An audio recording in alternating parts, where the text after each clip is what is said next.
Hello everyone. பொதுவாக காலையில் எழுந்ததும் எந்த உணவை சாப்பிடுகிறோமோ அந்த உணவு நம் உடலின் ஒட்டுமொத்த ஆரோக்கியத்திற்கும் இன்றியமையாத ஒன்றாக இருக்கும். காலை எழுந்ததுமே டீ காஃபி குடிக்கும் பழக்கம் நம்மில் பலருக்கும் இருக்கு. ஆனால் டீ காஃபியை விடவும் உடல் ஆரோக்கியத்தை மேம்படுத்தக்கூடியதாகவும் உடலுக்கு ஆற்றல் கொடுக்கக்கூடியதாகவும் காலையில் எழுந்ததும் முதல் உணவாக என்ன சாப்பிடலாம் என்பது நம்மில் பலருக்கும் இருக்கக்கூடிய ஒரு கேள்வியா இருக்கு. இன்னைக்கு இந்த வீடியோல காலை வெறும் வயிற்றில் என்னென்ன சாப்பிடலாம் அப்படிங்கிறத பத்தி தாங்க பார்க்க போகிறோம். 1. தேன் கலந்த வெதுவெதுப்பான நீர். பொதுவாக தேன் மிகவும் ஆரோக்கியமான உணவு என நம் அனைவருக்கும் தெரியும். தேனில் இருக்கக்கூடிய வைட்டமின்கள், மினரல்ஸ், ஃபிளாவனாய்ட்ஸ் மற்றும் என்சைம்ஸ் போன்ற சத்துக்கள் உடலின் ஆரோக்கியத்தை மேம்படுத்துவதோடு வயிற்றில் இருக்கக்கூடிய தேவையில்லாத கழிவுகளான டாக்ஸின்ஸை வெளியேற்றும். இது மட்டும் இல்லாமல் 20 கிராம் ஹனில 8.4 கிராம் ஃப்ரக்டோஸும் 6.9 கிராம் குளுக்கோஸும் இருக்கு. இது காலையில் உடலுக்கு தேவையான ஆற்றலை கொடுப்பதோடு உடலின் மெட்டபாலிசத்தையும் பூஸ்ட் பண்ணவும் உதவுதுங்க. சிறிது வெதுவெதுப்பான நீரில் தேன் கலந்து சாப்பிடும் போது இது செரிமான உறுப்பின் ஆரோக்கியத்தை மேம்படுத்தவும் உடலின் நோய் எதிர்ப்பு சக்தியை அதிகரிக்கவும் உதவி செய்கிறது. எனவே காலையில் முதல் உணவாக தேன் கலந்த வெதுவெதுப்பான நீரை எடுத்துக்கொள்வது மிகவும் நல்லது. 2. ஊற வைத்த பாதாம். பாதாமில் பார்த்தீங்கன்னா magnesium, vitamin E, protein, fibre, omega 3 மற்றும் ஒமேகா 6 அதிக அளவில் இருக்கு. நீண்ட உணவு இடைவேளைக்கு பிறகு காலை வெறும் வயிற்றில் சாப்பிட உகந்த ஒரு உணவு பாதாம். 100 கிராம் பாதாமில் பார்த்தீங்கன்னா 21.15 கிராம் புரோட்டீன் இருக்கு. ஒரு கையளவு பாதாமை முந்தைய நாள் இரவு நீரில் ஊற வைத்து மறுநாள் காலையில் இந்த ஊற வைத்த பாதாமை சாப்பிட்டு வர மிகவும் நல்லது.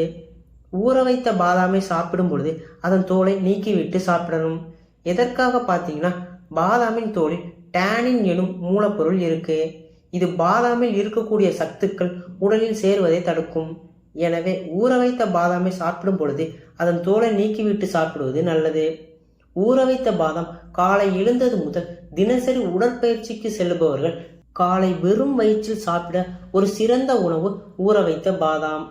3. பப்பாளி. பழங்களில் காலை வெறும் வயிற்றில் சாப்பிட மிகச்சிறந்த பழம் பப்பாளி.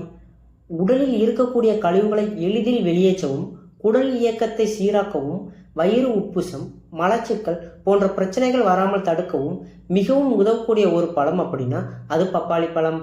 மற்றும் இதில் இருக்கக்கூடிய அதிகப்படியான நார்ச்சத்து LDL எனும் கெட்ட கொழுப்பை கரைத்து இதய ஆரோக்கியத்தை மேம்படுத்தும். பப்பாளி பழம் வருடம் முழுவதும் கிடைக்கக்கூடிய பழம் அப்படிங்கிறதுனால எல்லோராலும் எளிதில் வாங்கி சாப்பிடக்கூடிய ஒரு பழமாக இருக்கு. சர்க்கரை நோய், இரத்த கொதிப்பு, உடல் பருமன் போன்ற பிரச்சனைகள் வராமல் தடுக்கணும் அப்படின்னு நினைக்கிறவங்க காலை வெறும் வயிற்றில் முதல் உணவாக இந்த பப்பாளி பழத்தை சாப்பிடுவது நல்ல ஒரு பலன் தரும். 4. தர்பூசணி.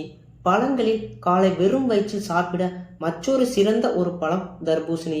90% நீர்ச்சத்தும் மிக அதிக அளவிலான எலக்ட்ரோலைட்ஸும் நிறைந்த ஒரு பழம் தர்பூசணி.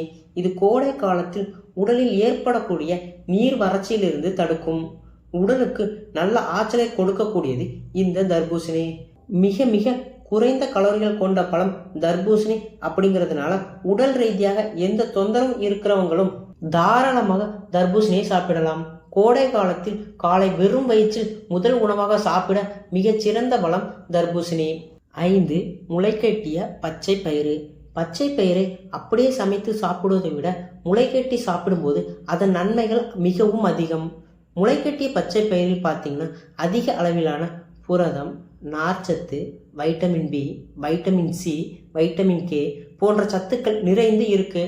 மற்றும் இதில் இருக்கக்கூடிய அதிகப்படியான ஆன்டி ஆக்சிடென்ட் உடல் கழிவுகளை வெளியேற்றுவதோடு உடல் மெட்டபாலிசத்தை ஊக்குவிக்கும் ரொம்பவும் உதவியா இருக்கு. மற்றும் இதில் இருக்கக்கூடிய அதிகப்படியான புரதம் சீரான தசை வளர்ச்சிக்கு உதவுது மற்றும் செல்கள் சேதமடைவதையும் தடுக்குதுங்க.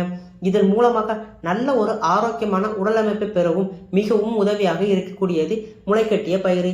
எனவே உடலை பலமாகவும் கட்டுக்கோப்பாகவும் வைக்கணும் அப்படின்னு நினைக்கிறவங்க காலை முதல் உணவாக முளைக்கட்டிய பச்சை பயிரை சாப்பிட்டு வர மிகவும் நல்லது.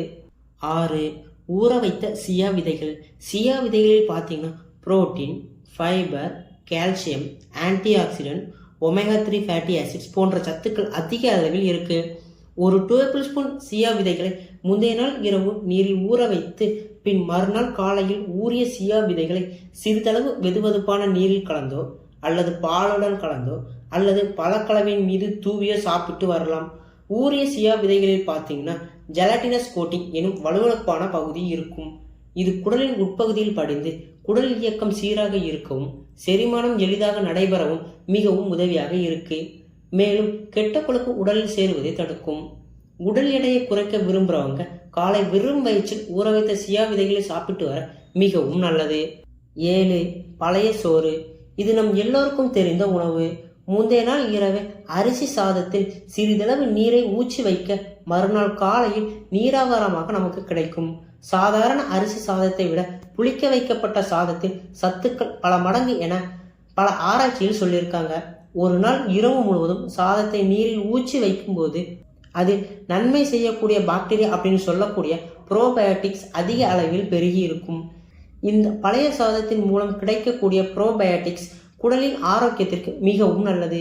செரிமானம் தொடர்பான பிரச்சனைகள் வராமல் தடுக்கவும் சாப்பிட்ட உணவில் இருக்கக்கூடிய நியூட்ரியன்ஸ் எளிதாக குடல் உறிஞ்சுவதற்கும் மிக உதவியாக இருக்கக்கூடியது இந்த நீராகாரம். எனவே காலை எழுந்ததும் முதல் உணவாக நம் முன்னோர்கள் அதிகம் பருகிய நீராகம் சாப்பிடுவதும் மிகவும் நல்லது. என்ன நண்பர்களே, இன்னைக்கு இந்த வீடியோவில் காலை வெறும் வயிற்றில் சாப்பிட வேண்டிய உணவுகள் மற்றும் அவ்வாறு நாம் சாப்பிடுவதால் நம் உடலுக்கு கிடைக்கக்கூடிய நன்மைகள் என்ன அப்படிங்கிறத பற்றி பார்த்தோம். இந்த வீடியோ உங்களுக்கு பயனுள்ளதாக இருந்தால் ஒரு லைக் பண்ணுங்க. நீங்கள் கொடுக்குற ஒரு லைக்கும் தான் நான் அடுத்தடுத்து வீடியோ பண்ணுறதுக்கு மோட்டிவேஷனாக இருக்கும். இந்த வீடியோ பிறருக்கும் பயனுள்ளதாக இருக்கும்னு நினச்சிங்கன்னா கண்டிப்பாக ஷேர் பண்ணுங்கள். மேலும் இது போன்ற ஹெல்த் அண்ட் பியூட்டி டிப்ஸ் தெரிஞ்சுக்க ரிஷ்மா ஹெல்த் அண்ட் பியூட்டி சேனலை சப்ஸ்கிரைப் பண்ணுங்கள். நன்றி.